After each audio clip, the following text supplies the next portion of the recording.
Жанталас, қапыда қорғансыз қалған жануар өмір үшін арпалысуда.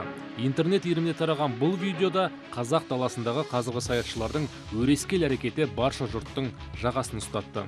Байырғы аңшылардың қадірлатын жамылған браконьерлер тіршілік иесін аяусыз азаптауда. Сәлем дегенсің.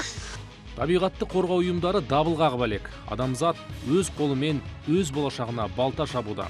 Жануарлар тек қорықтан ғана пана тапқан, алайда соңғы кездері қорықтың өзі жануарлар үшін қорған болмай отыр. Сирек кездесетін жануарларды тек материалдық немесе қызық үшін өлтіретіндер саны жыл санап артып келеді. Мамонттар дәуірінен бері ұлан даланы мекен етіп келетін киелі киік бір кездері миллиондап өрген, ал қазір барлығы керісінше. Мое детство прошло в Казатинской области. Менің балалық шағым Қызылорда облысында өтті. Сонда мыңдаған ақбөкендерді көріп, талай тамашалағанбыз. Қазір сол жануарлар жойылудың аз-ақ алдында тұр дегенді ойласам, жүрегім сыздайды. Ежелден ең даланың көркіне айналған бөкендер қазір табысты бизнес көзіне айналған. Сондықтан түз тағысының басты жауы ол адам. Қазір бұл жануардың бір келі мүйізі нарықта $3000 бағаланады. Сондықтан ақбөкендер жайылымына жақын жердегі елді мекеннің тұрғындары оған тауар ретінде қарап, кез келген уақытта мылтықтың шүріппесін баса салуы мүмкін.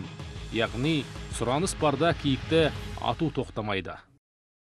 И потом китайцы же не дают деньги. Қытайлар ақшалай бермейді. Олар жақсы жарақтанған джип көлігін әкеледі.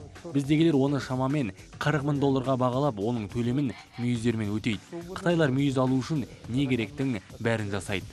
Тек өткен жылдың өзінде ел аумағында 70-ге жуық киік ату фактісі тіркеліпті. Нәтижесінде ақбөкеннің 367 өлі денесі мен 3000-ға тарта мүйізі тәркіленген. Бұл тек ресми түрде белгілі болғандары ғана. Ал негізі оның бәрін бақылауда ұстау мүмкін емес. Беспредельщики бетімен кеткендер үйірімен атып, киіктің өзінде лағында аямайды. Аумақ үлкен. Бір жағын жапсаң, екінші жағынан кіріп жатады. Браконьерлер бәрін біліп алған. Жер білетін адамдарды да жалдап алады. Тиісті органдарда осы жағын ойласа болар еді. Аналық киікте мүйіз болмайды. Мүйіз тек аталығында ғана. Олар үйірдің тек 1/5-ін ғана құрайды. Сол азғантай мүйіздерді атып алғаннан кейін олар қайдан көбейеді? Оның үстінде жұқпалы аурулар да қоймайды. Өткен көктемде ауруға шалдыққан 150 000 бас қырылып қалды. Соның салдарынан қазір даладан ақбөкенді кездестіру қиын. Тіпті оларды тапқанның өзінде жүретін жерлерін табиғат қорғаушылары жасырын ұстайды.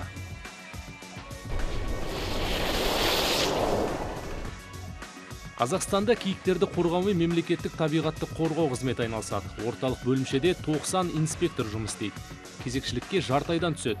Күн сайын олар 500 шақырым жерді жүріп өтеді. Оған шыдай қою екі талай. Одан қалды көлігін сайлап алған браконьерлерді ескі көлікпен қуып жетуде қиындық тудырады. Они местные проводники. Олар маңайды жақсы білетін сол жердің адамдарымен жүреді. Біздің инспекторлар да жаман емес. Өңірдің сай таласын әбден меңгерген. Қатқындар бар деуден аулақпын. Ондай тіпті ойыма да кіріп шықпайды. Бірақ әйтеуір жауыздар алдын ала бәрін біліп отырады. Бір кездері тіпті ішкі істер қызметкерлерінің өкілдерін ұстағанбыз. Нағыз қаншердің өзі болатын. Ақмола облысында ештеңеге қарамай ата беретін ақкөздің өзі еді. Қазір қамауда отыр. Жалпы Қазақстанда осы киіктерді заңсыз аулаумен айналысатын арнайы қылмыстық топтар жоқ. Ішкі істер министрлігі осылай дейді. Бірақ жергілікті тұрғындарда сонша қымбат көліктер мен қару-жарақтар қайдан пайда болды? Охотзоопром мамандары осыған таң қалады. Сол атып алған киіктерді шекара асырушылар кім? Ол да белгісіз. Знаем, откуда ветер дует, как говорится. Қауіптің қайдан екенін білеміз ғой. Оларды қаржыландырады. Осы сары даламен жүріп көр, қаншама жанармай керек. Техникалар сынады. Бірақ соның бәрін қайтадан тез жасап алып, қайта аңға шығады. Мы, в принципе, знаем эти факты. Негізгі бұл мәселенің бәрі бізге таныс. Сол айыппұл арқалаған браконьерлер қайтадан қылмыстық жолға түседі. Осы арқылы нан тауып отырғандықтан бұл жолдан таймайды. Браконьерлер әсіресе арнайы қорғаудағы аймақтарға, яғни қорықтарға көз тігеді. Ауыл шаруашылығы министрлігіндегілер мұндай жерлерде қылмыс болып жатқанын мойындайды. Бірақ барынша күрес жүргізіп жатқандығын айтып ақталуда. Ал браконьерлер қорғалжын қорығынан бірер шақырым жерде аңдарға мылтық кезенген кездерде болыпты. 4 ослабленных гоном 4 мүйіздіні қуыпты. Әрқайсының 20 басқа жоқ үйірі бар. Сол қуғаннан кейін бейшаралар әзер қозғалады. Ондай жағдайда атып түсіру түк те қиын емес. Өлтірді де. Охотзоопромның жанында тұрса да атып алды. Ал инспекторлар бар жерді қарауылдай алмайды. Аңшыларды құрықтау бұл жолы мүмкін болмады. Қашып жүріп олар артына тікенді кедергі лақтырып кеткен. Амалы таусылған полиция көп жағдайда тіс қаққан аңшылар алдында қауқарсыз. У нас материально-техническая база по сравнению с... Біздің техникалық жабдықтарымыз браконьерлермен салыстырғанда әлде қайда артта.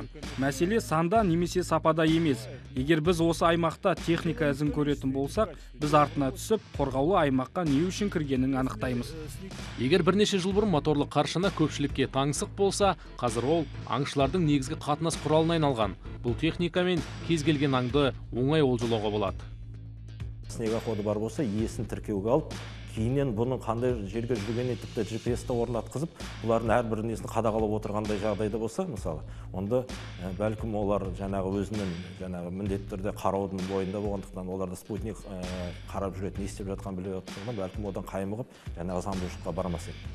Заң бойынша қар көлігімен аңға шығуға тыйым салынған, бірақ табиғатты аяусыз жойып жатқан қылмыскерлердің бұған да жауабы дайын. Мәселен, жыртқыш, дәлірек айтқанда қасқырға бұл техникамен аңға шығуға заң шеңберінде рұқсат етілген. Это было сделано в целях сохранения. Бұл қадамға киіктер мен өзге де сирек кездесетін жануарлардың санын көбейту үшін барған едік. Қоғамдық бірлестіктер мен билік өкілдері бұл заң қазір браконьерлердің пайдасында болып тұрғанын жасырмайды, ал одан зардап шегетін тек жануарлар ғана. Жақында моторлы қаршана мен барысты қуған аңшылардың әрекеті жарияланған болатын. Қызыл кітапқа енген бұл жыртқыштың саны елімізде бар жоғы 130 ғана. В Америке ученые, экологи... Америка ғалымдары бұғы мен қасқырдың қалдықтарын зерттей келе моторлы қаршанамен қуған кезде олардан бөлінетін қорқыныш гормоны кортикоидтар мөлшерден тыс көбейетінін дәлелдеген. Бұл өз кезегінде жануарлардың көбеюіне кедергі келтіретін бірден-бір себеп болып отыр. Ал бұл қаскөйлердің жұмысын жеңілдететін тағы бір құрылғы. Электр заряды бар қармақты суға салсаңыз, тоқтың күшімен балықтар су бетіне қалқып шығады. Әрине, мұндай құралды Қазақстанда пайдалануға тыйым салынған, бірақ браконьерлер үшін ештеңеде кедергі емес. Вот взять, допустим, на сегодняшний день Осыдан 10-15 жыл бұрын Іле өзенінде балық жеткілікті болатын, ал қазір жүздеген адамдар тоқпен балық аулап жағдайды ушықтырып жіберді. Өткен жылдың өзінде заңсыз айналымнан 250 тонна балық алынған.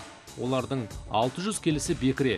Бұл тек ауланған балықтардың бір бөлігі ғана екендігі айтпаса да түсінікті. Қоғамдық қауымдастықтар жергілікті жерлерде табиғатты қорғауға жауапты қызметкерлер өз ісіне бармақ басты көз қысты қарағандықтан бұл мәселе жақын уақытта шешіле қоюы екіталай. те браконьеры, которые реально... Браконьерлерге ешкімнің тісі батпайды, себебі оларға қолдау көрсететін адамдар бар. Қаскерлермен нақты күресу үшін барлық жүйені өзгерту керек. Орман және аңшылық шаруашылық комитетінің қызметі қайта қаралуы тиіс.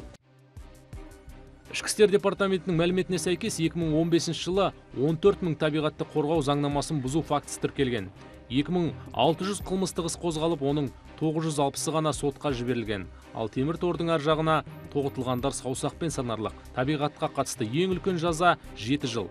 Негізінен қылмыскерлер тек айыппұлмен құтылып, браконьерлік әрекетін жалғастыра береді. Бұрын 2012 жылға дейін браконьерлік фактілері бойынша сотталушылар 2 жылдан 3 жылға дейін бас бостандығынан айыруға жазаланатын. Соңғы жылдары тек 1 жылдан 3 жылға дейін шартты түрде бас бостандығынан айыру туралы үкім шығарылатын болады. Қазір ауыл шаруашылық министрлігі қылмыстық кодекске өзгеріс енгізуді жоспарлап отыр. Жаңа заңға сәйкес қасқырға моторлы қаршанамен аңға шығуға тыйым салу қарастырылған. Қоғамдық ұйымдар кәсіптік аңшылықты жандандыру керектігін алға тартуда. Егер Қазақстанға келіп Марко Поло қошқарын атып алғысы келсе, шетелдік азамат $15,000 төлеуі тиіс. Еуропада орташа есеппен қабандар 200 келі болса, біздегілері 500 келіге дейін тартады. Кәрі ұрпақ жалғастыра алмайтын осындай жануарларға аңға шықса, ол барлық тарапқа тиімді болар еді.